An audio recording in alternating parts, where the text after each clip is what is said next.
आशुतोष जी और हर्षवर्धन त्रिपाठी जी, अब देखिए आप लोग क्लोजिंग टच देने आ रहे हैं, प्लीज विषय पर रहिएगा। क्या ये हट उसे ले डूबेगा? इस विषय पर बोलने का हर्षवर्धन त्रिपाठी जी, आपका 2 मिनट का समय शुरू होता है अब। नहीं, निश्चित तौर पर अंजना जी, इसमें कोई संदेह नहीं है और दुनिया को बहुत साफ साफ दिख रहा है। मुझे लगता है दुनिया से ज्यादा ईरान के लोगों को ये दिख रहा होगा। और जब हम ये बात करते हैं कि ईरान को उसका हट ले डूबेगा, तो सबसे पहले इसी की बात कर लेते हैं। जैसे अभी एक फैक्ट ही गलत रखा गया कि 20% जाता था ईरान, अब उसका कब्जेदार हो गया। फैक्ट ये है कि 100 जहाज गुजरते थे तो आज 5 जहाज गुजरते हैं, तो कहां रह गया भाई? कम से कम फैक्ट की बात कीजिए। किसका सबसे बड़ा नुकसान हुआ? दुनिया के दूसरे देशों का भी, लेकिन ईरान का भी नुकसान हुआ। ईरान की टोटल इकोनॉमी में 25% है जो ऑयल इकोनॉमी है, उससे जो इतर 75% इकोनॉमी थी, उसका कोई लेने देने वाला नहीं। 10,000 से ज्यादा इमारतें खत्म हो गई। कितने लोग मरे हैं, ये तो जब बाद में फॉग ऑफ वॉर खत्म होगा तब समझ में आएगा। वहां के सारे इंफ्रास्ट्रक्चर जो वहां के लोगों के एक तरह से उनके जीवन से जुड़े हुए थे, वो सब के सब ध्वस्त होते जा रहे हैं। ईरान ने अपने आसपास के हर पड़ोसी देश को अपना इतना पक्का वाला दुश्मन बना लिया है, फिर वो कतर हो, बहरीन हो, सऊदी अरब हो, यूएई हो, सबके यहां जरूर अमेरिका के बेसिस से, लेकिन उनमें से कोई भी ईरान के ऊपर हमला ना तो कर रहा था, ना तो करने की नीयत थी, क्योंकि वो दुनिया के लिए सेफ इन्वेस्टमेंट अपॉर्चुनिटी के तौर पर दिखते हैं। वो दुनिया के लिए पैसा लगाने की सबसे अच्छी जगह दिखते हैं। और कमाल की बात यह कि जो लोग ये कह रहे हैं कि ईरान तो उसने तो हमला किया नहीं था 28 फरवरी को, कोई 7 अक्टूबर की याद दिलाता है, जो हमास के लोग घुसकर इजराइल में जो मारते हैं। लेकिन उससे भी पीछे जाइए ना, जिसने पूरी की पूरी पर्शियन सिविलाइजेशन को खत्म कर दिया, जिस पर्शियन सिविलाइजेशन के साथ भारत का रिश्ता है, वो ये सिविलाइजेशन नहीं है भाई, वो ये इस्लामिक सिविलाइजेशन नहीं है। और फिर मैं कह रहा हूं, ईरान ले डूबेगा सिर्फ अपने को नहीं, ईरान ले डूबेगा उस गल्फ के पूरे चमकते हुए स्पेक्ट्रम को, जिसको लेकर दुनिया में कहा जाता है कि ये एक मॉडल है। वो मॉडल ध्वस्त होने जा रहा है। निश्चित तौर पर उसका बुरा परिणाम भारत सहित हर देश पर पड़ेगा, लेकिन सबसे ज्यादा उस ईरान में जहां महसा अमीनी 2022 में गायब हो गई। आज तक पता नहीं चला, दुनिया के सारे मानवाधिकार के लोग, सारे नारीवादी लोग गायब हो गए। चलिए वो भूल गए, तो 2026 में अभी प्रोटेस्ट कर रही थी मलिका अजीजी, उसको तो याद कर लीजिए। ईरान सबसे ज्यादा अपने लोगों के ऊपर हत्या कर बहुत धन्यवाद आशुतोष जी। क्या ईरान का हट उसे ले डूबेगा? इस विषय पर बोलने का आपका 2 मिनट का समय शुरू होता है। आपके विषय पे बोलने से पहले एक बात मैं कहना चाहूंगा, जहां कहीं भी दुनिया में धर्म आधारित राजनीति हुई है, उस देश का बंटाधारी हुआ है। वो चाहे इजराइल हो, चाहे ईरान हो, बाकी का मैं टेस्ट छोड़ देता हूं। इस वक्त जो सबसे बड़ा मुद्दा है जिस पर मुझे लगता है बातचीत नहीं हो रही, क्या दुनिया 1945 के विश्व युद्ध के पहले की स्थिति में जाना चाहती है, जहां माइट इज राइट? अगर मेरे पास ताकत है तो मैं किसी दुनिया के किसी कानून को नहीं मानता, मैं वेनेजुएला में घुसूंगा और उसके बाद वहां के राष्ट्रपति को गिरफ्तार करके उनकी पत्नी के समेत लेके आ जाऊंगा। अगर मेरे पास ताकत है तो मैं ईरान के अंदर घुस जाऊंगा और ईरान के अंदर घुस के उनका जो सुप्रीम लीडर है उनका कत्ल कर दूंगा।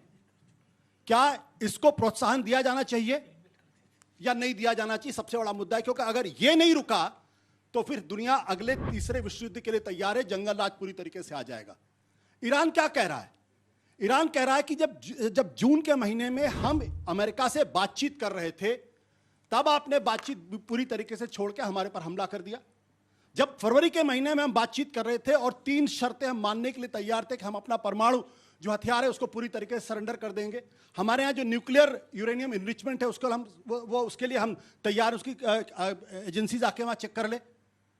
ईरान कह रहा कि भाई हम बातचीत कर रहे थे, हम टेबल पे थे और आपने हमारे ऊपर हमला कर दिया। आज क्या गारंटी है कि मैं आपकी बात को मान लूं, कल आप मेरे ऊपर हमला नहीं करोगे? इसकी कौन गारंटी देगा? क्या कोई गारंटी देगा? कोई गारंटी देने के लिए तैयार नहीं है। वो यही तो कह रहा है कि हम इस युद्ध के एग्रेसर नहीं है, हम विक्टिम है इस युद्ध के।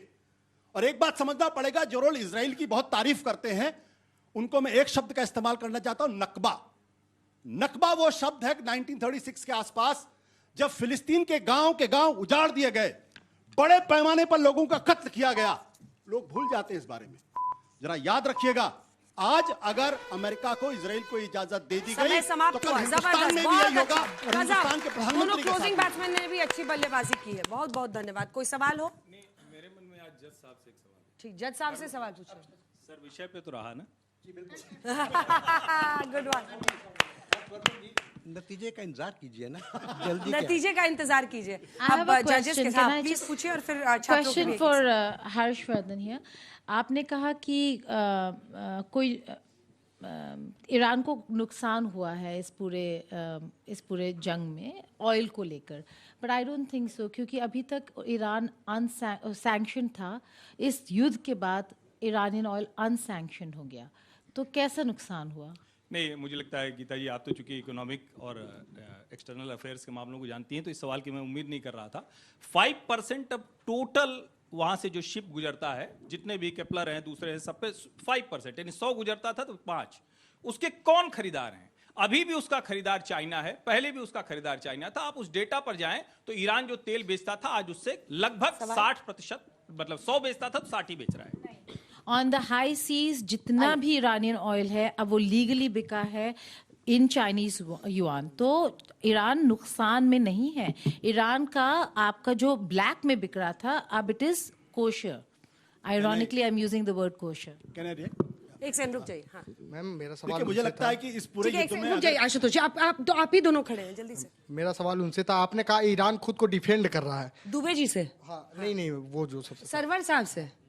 अगर ईरान खुद को डिफेंड कर रहा, मतलब खाड़ी देशों पर हमला और हार्मुज स्ट्रेट दक्षिणी एशियाई देशों के व्यापार को प्रभावित करना, अगर ये डिफेंड कहा जाता है तो उसका अटैक क्या होगा? अटैक किसको कहते वाह, हैं? क्या बात है, बहुत अच्छा। इधर से बीच से कोई शांति प्रिय पक्षी जो है, जितने शांति प्रिय पक्षी हैं, कोई सवाल नहीं है आपके मन में? कोई सवाल नहीं आ रहा आप लोगों के नीले हिस्से से? वाह, आज तो गजब ही है। तो मैं ही एक सवाल जोड़ देती हूँ कि ईरान की अर्थव्यवस्था को जो नुकसान हो रहा है, क्योंकि हम लोग विदाउट टेकिंग साइड्स फैक्ट्स पर बात करते हैं, करोड़ रुपए का नोट छापना पड़ रहा है जिसका वैल्यू 713 रुपए है।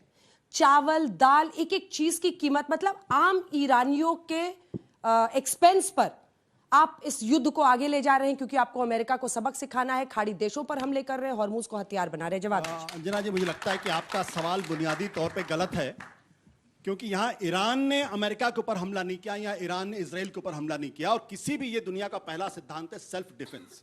आप मेरे ऊपर हमला कर रहे हैं, मैं क्या करूं? अपनी गर्दन कटवा दूं? नहीं, दूसरे की नहीं काटेंगे ना। एक सेकंड, काउंटर है सर। जैसे जो उस बच्चे ने बोला, ठीक है आप मेरी गर्दन काट रहे तो मैं आपकी काटूंगी ना। सॉरी, इधर। हाँ, मैं उसका तो नहीं काटने लगूंगी, तू इधर आ, तेरा गर्दन काटना है। आप मेरी ये उसका सवाल था। आप मेरी गर्दन काटना, अगर आप मेरा काटेंगे तो मैं फिर देखा सहर्ष जाएगा। अपनी गर्दन आपके सामने रख मेरे- दूंगा। Exactly. Can I come in over here? Can I just please Ashu?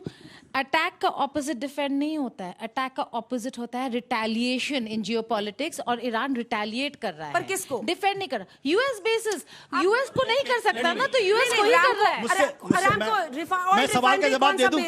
Hotel में वो फिर भी कह रहे हैं, मैं सवाल का होटल में जवाब फिर भी दे- कह रहे हैं कि भाई होटल में आर्मी मैं चली सवाल गई का है, जवाब दे दूं? पर ऑयल रिफाइनरी में कौन सी मैं अमेरिकन आर्मी सवाल का बैठी है? जवाब, ओमान के फॉरेन मिनिस्टर ने कहा था कि 6 मार्च को बड़ा खुलासा होगा, और यह भी कहा था कि ईरान जो है अमेरिका की तीनों शर्तें मान गया है। जब तीनों शर्तें मान गया, उसके बाद आपने ऊपर क्यों हमला किया? और दूसरी बात है, ईरान को मालूम है कि वो कभी भी अमेरिका की ताकत का मुकाबला नहीं कर सकता, कभी भी नहीं कर सकता। ना उसके पास वो टेक्नोलॉजी है, ना उसके पास वो डिफेंस आर्मामेंट है, ना उसके पास वो इकोनॉमिक रिसोर्सेज है। एक कमजोर क्या करेगा वो अपने डिफेंस के लिए? जान दे दे वो, पूरा मुल्क सरेंडर कर दे? क्या ये चाहते हैं आप लोग? जब सऊदी अरेबिया के मिलिट्री बेस से, यूएई के मिलिट्री बेस से, कतर के यूएई बेस से, कुवैत के मिलिट्री बेस से अगर उसके ऊपर हमला होगा तो क्या जवाब नहीं देगा? वो रिटेलिएट नहीं करेगा? वो रिटेलिएट, वो क्या कह रहा? वो यही तो कह रहा कि मुझे ये गारंटी दीजिए आप लोग कि मेरे ऊपर आगे हमला नहीं हो। यही तो कह रहा वो। आप बार बार मेरे घर पे हमला करते रहे हो, मैं बोलूंगी भी नहीं, मैं बोलूं भी नहीं, मैं पत्थर भी नहीं मारूं। नहीं, किस पे मारेंगे? ये कहाँ का सिद्धांत है? नहीं, आप किस पर मार रहे हैं कहाँ ये का तो पूछा सिद्धांत है? जाएगा ना। नहीं, चिल्लाने से नहीं होगा आशुतोष जी। कहाँ का सिद्धांत है? किस ये पर बताइए ना मारेंगे ये मुझे। तो पूछना होगा ना। कहाँ अरे का भाई, सिद्धांत यूएसए है से ये? इब्राहिम लिंकन है, उस पर अटैक कीजिए ना। आप कहते हैं कि उस पर मेरा मिसाइल जा रहा है, जाके कीजिए। आप दोनों अपनी जगह पर जा सकते हैं।